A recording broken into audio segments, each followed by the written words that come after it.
Welcome to The Faithful Steward. This is a podcast all about sharing biblical wisdom and practical insights in order to help church leaders pursue and teach financial freedom as part of Christian discipleship. We believe this is a spiritual conversation, and this is a place where the church needs to lead the way in order to move our communities forward in how we steward God's resources. I'm your host, James Lenhoff, and I am so passionate about this conversation and helping leaders have the confidence to step into it. We believe that if we help people thrive financially and grow spiritually, it changes everything. And I am so excited to join you on this journey.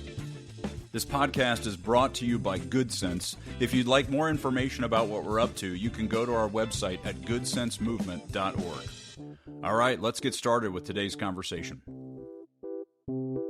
Today we're going to kick off a two-part series on the topic of retirement. Specifically, how do we do it with intentionality? How does this idea of retirement gel with our biblical calling to stay connected to meaningful, purposeful work in retirement? I think that is a really hard thing to do. It's a really important thing to have a plan for. And so we want to just dive in to these two parts. We're going to start with this just general understanding of retirement. How do we plan for it? How do we prepare for it? And then next time, I'm going to talk about how to actually live that out. If you're in that stage of retirement, what does it look like? But first, I want to start with just the preparation and how to think about it.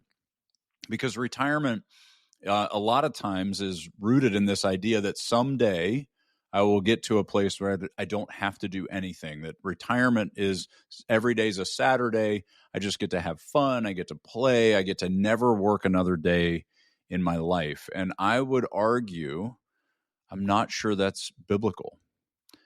Now, the thing that's really difficult here is I spent 23 years in the financial planning industry helping people prepare for and step into retirement. And that was the vision a lot of times. I'm going to play golf all the time. We're going to travel the world. We're going to do all the fun things that we want to do. And we're not really going to put our hand to the plow. We're no longer going to be actually engaged in meaningful work. We're just going to be mostly engaged in pleasure and leisure.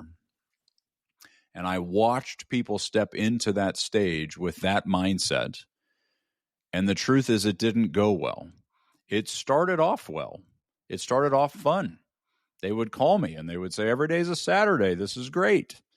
And then at some point, a few years into that experience, they would call and say, every day's a Saturday. I don't know what to do with myself. I don't know what to do to bring meaning to this stage of life. It's so confusing after living in this work world for so long that had structure and goals and things to drive and push forward.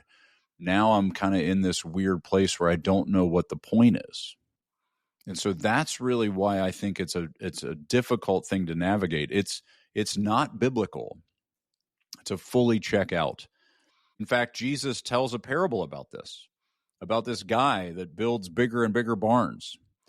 And he talks about this idea that he gets to this place where he has so much abundance and there's so much extra that he builds even bigger barns in order to store all that extra. And then he tells himself, now you can do nothing.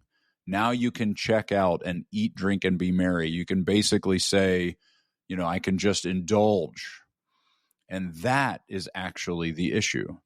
Jesus doesn't seem to have a problem with the fact that the guy had storehouses. It was reasonable to store and prepare. It was that he had so much extra that he didn't know what to do with it, and that extra convinced him he could do nothing. And that is the issue. Retirement should not look like nothingness. It should not look like complete self-indulgence. I mean, think about what Ecclesiastes tells us about this life that's so focused on self-indulgence that it's meaningless. It's vapor. All of the chasing of self-indulgence and pleasure leads to still wanting something of meaning and purpose. And so I do think when we approach the idea of retirement, that planning and looking forward to it needs to be aiming at something that maintains meaning and purpose. I tell people to think in terms of a balance between pleasure and purpose. that there is still an effort involved. There's still a calling on your life. There's still a reason to get up and go do and go be part of what the kingdom is up to. You may not do it for a paycheck anymore, but that doesn't mean you don't do anything. That doesn't mean you completely disengage from productive effort. I think that we are designed to be working, to be producing, to be co-creating, to be putting forth the effort with the skills and the talents and the energy that God has given us. If that goes away, we go away. And I watched that happen. People would just fade. They would completely disengage, and then they would lose their identity and they would fade into oblivion. And so we need to be planning for a retirement that starts with a vision that is not just leisure, not just pleasure, that there is so much more to it than that. One of the things that's really key in this is starting while you're working to discover those things that you find deeply connecting to your purpose. I think God placed in each one of us a very unique version of his heart, a very specific aspect of what he really cares about. And so all of us have different excitements, different energy levels, different focuses on certain things. For some, it might be education. For some, it might be the arts. For some, it might be helping people in poverty. For some, it might be trying to correct injustice in our social systems. Whatever those things are, all of us are different in that. And I think that's by design. God has placed that diversification and that variety in all of us so that when we come together as the body of Christ, we do all the kingdom work. If all of us were only passionate about one thing, there'd be a whole lot of other things that aren't getting attention and aren't being cared for. And so one of the things that's really important in our working years is to discover the things that actually align our heart with the heart of the Lord. What's the work that we will always want to do, that we are super passionate about? Now, what are the organizations that are doing that work? What's the help that they need? How can we start before we've entered into retirement, putting our hand to that work, getting involved in those things so that it's just an easier transition into meaning and purpose when we do that? So often, retirement planning is focused on how much to save, where to save it, how to accumulate it, and all of those things are important.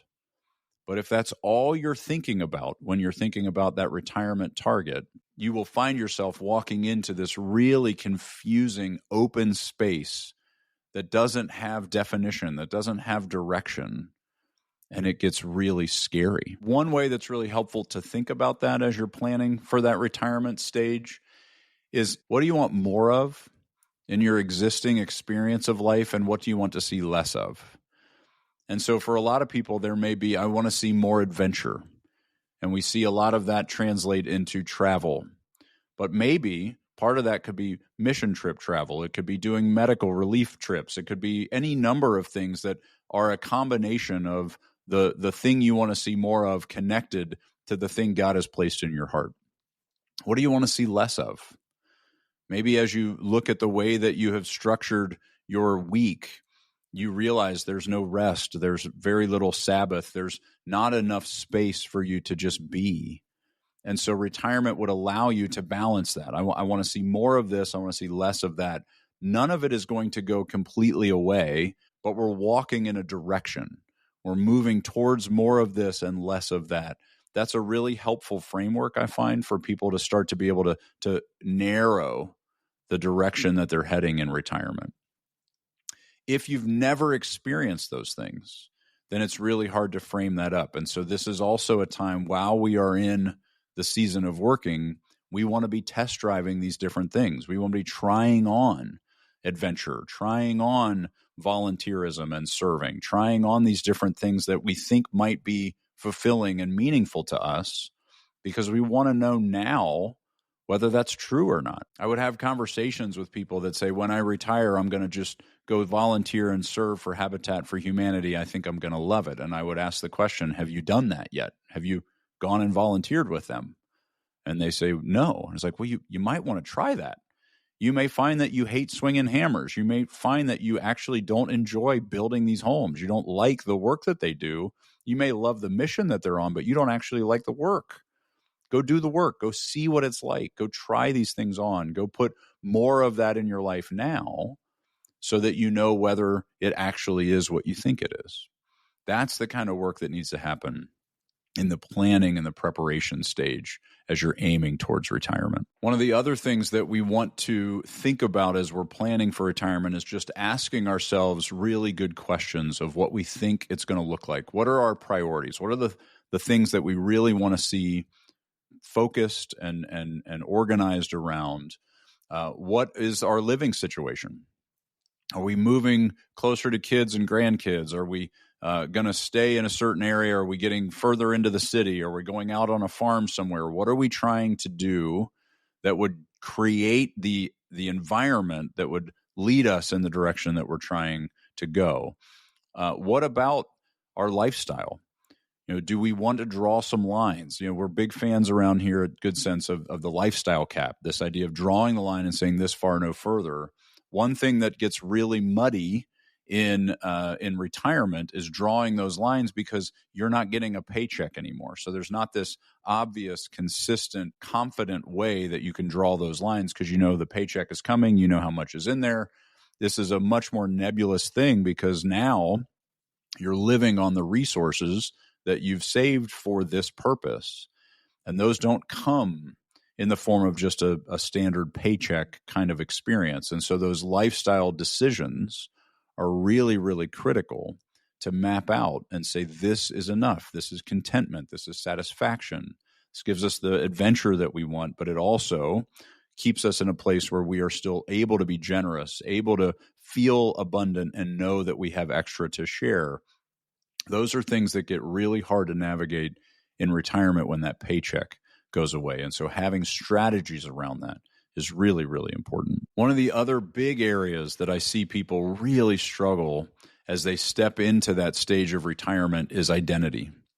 For years and years and years, you have told people who you are by what you do. Our identity is so consistently tied to our work, our career, our job title.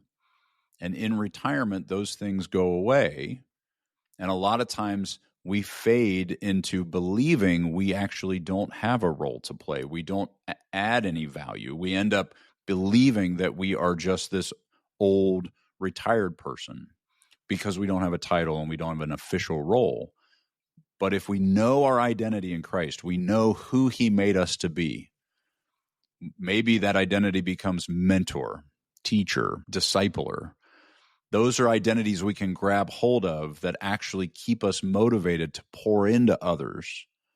Those are the things that we really need to start to move towards as we approach retirement. We're gonna start to trade this one identity in, but we want this other identity to grow. If it's too hard of a switch, then we don't know if we can actually believe our new identity, that this is actually who I am. And so we need to actually mix those together as we get closer to that retirement stage. Part of the preparation is actually starting to let go of our importance and our significance in this area and start to actually build significance in our new identity and our new purpose as we step into that next stage. A lot of times people refer to this new season as refirement rather than retirement.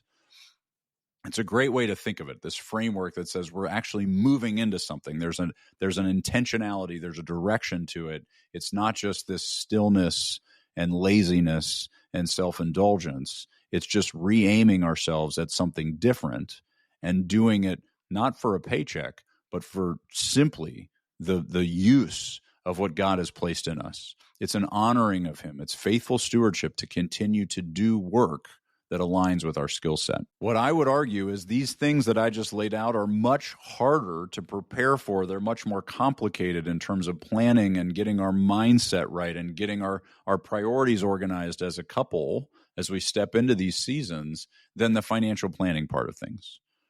As complicated as that is, it's actually easier than the stuff we just talked about. Having a good financial planner that can give you very clear advice on what to save, where, how much, how to invest it, all those things are actually much, much more straightforward than this other work. The problem is we tend to spend most of our focus on the financial planning side, and we don't even think about these things until we've crossed that threshold, and then we have to face them all at once. And so the encouragement, if you are getting closer to that retirement stage, 10 years away, let's say, this is the time to start doing some of these things, to start prioritizing, thinking about this stuff this way, so that as the math starts to make sense and the numbers start to get to where they need to be, you're not just ready mathematically. You're also ready relationally and spiritually and emotionally. That's a much heavier lift than just saving enough money. And so, yes, have a financial planner that helps you with the math side, helps you with visioning and understanding how the cash flows are going to work. All of those things are really important. But if we miss these other key areas of preparation, we will find ourselves woefully unprepared for the change that retirement brings. And so I encourage you to step into these conversations, maintaining your stewardship mindset, knowing that your job always through your entire life experience is to honor God with everything that He has given you to manage: your money, your very breath in your lungs, your skills, your talents, your time. All of those things are His, and that doesn't change just because you've retired from a job. You still have work to do, intentional, meaningful work to bring glory to the King of the universe.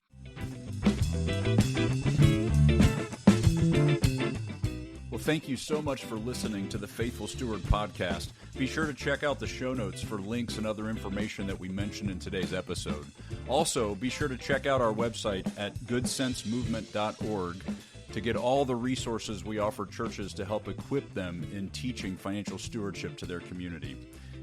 If you have any questions or any topics you want to make sure we cover on our show, you can email me at jameslenhoff@goodsensemovement.org. I'd love to hear from you.